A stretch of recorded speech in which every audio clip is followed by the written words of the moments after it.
Director finance RP Goyal साहब हमारे साथ कार्यक्रम में शामिल हो रहे हैं, जो कि कॉस्ट आईसीडब्ल्यू इंस्टीट्यूट के मेंबर रह चुके हैं मेंबर हैं। राजस्थान यूनिवर्सिटी से आपने कॉमर्स में मास्टर्स की डिग्री ली है और एनएचपीसी में फाइनेंस का सर का 33 साल से ज्यादा का गहरा अनुभव है।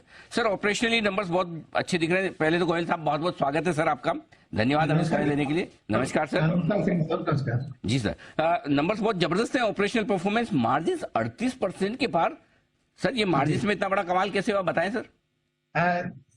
सिंघू साहब, हमारे केस में ये जो रॉ मटेरियल नहीं होता तो मार्जिन ज्यादा होता है। ओके।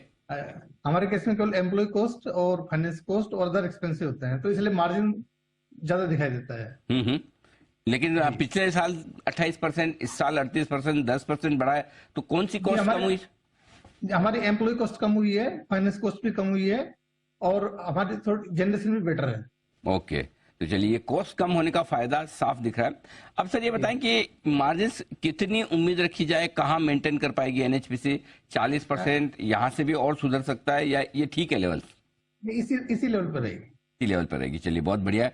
अच्छा, दूसरा, आय आपका रेवेन्यू भी 14% बढ़ा है, हेल्दी ग्रोथ है। रेवेन्यू बढ़ने की वजह सर? रेवेन्यू की दो तीन वजह है। एक तो हमारे जनरेशन पिछले साल से बेहतर है और खासकर हमारी एक एनएचडीसी जो सब्सिडरी कंपनी है उसकी जो जनरेशन बहुत अच्छी रही है।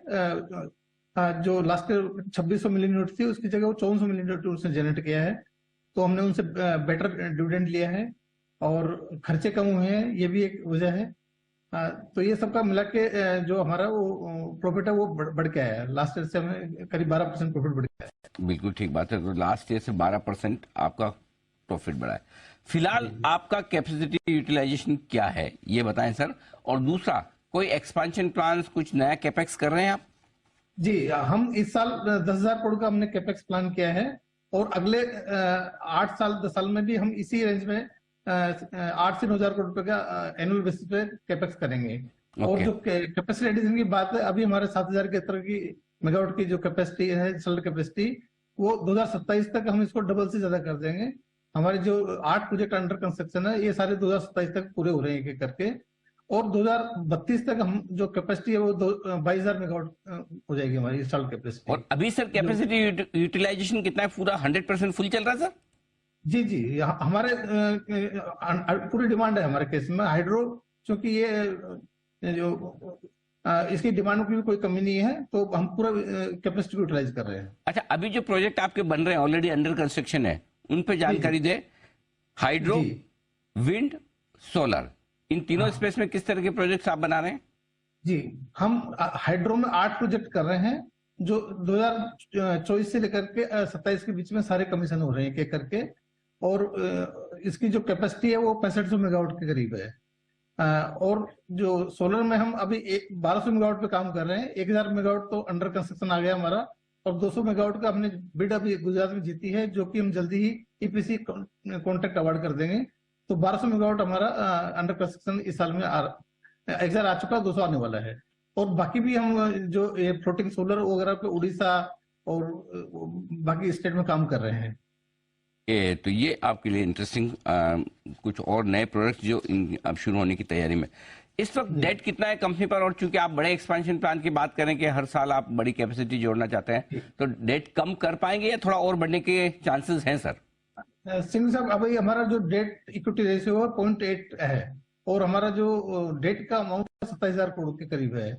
तो चूंकि जैसे पीरियड पूरा होता है हमारा डेट का रिपेमेंट 12 साल में हो जाता है, तो हम जितना भी कैपेसिटी एडिशन करें हमारा डेट इक्विटी रेशियो हमेशा 1 के अंदर रहेगा। हमने पूरा 2032 तक का प्लान बना रखा है और हमारा डेट इक्विटी 1 के आसपास ही रह रहा है। अच्छा, तो डेट इक्विटी तो फिर क्या इस हिसाब से जैसे जैसे नए प्रोजेक्ट होंगे डेट बढ़ाएंगे, इक्विटी भी रेज करेंगे सर?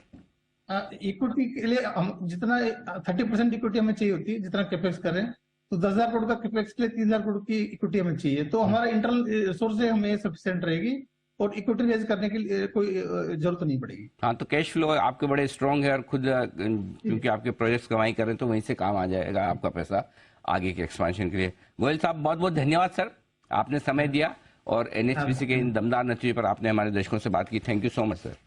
धन्यवाद। गोयल साहब, जो डायरेक्टर फाइनेंस एनएचपीसी के बताते हुए इन नतीजों के बारे में बहुत ही दमदार परफॉर्मेंस आई। एक बार जरा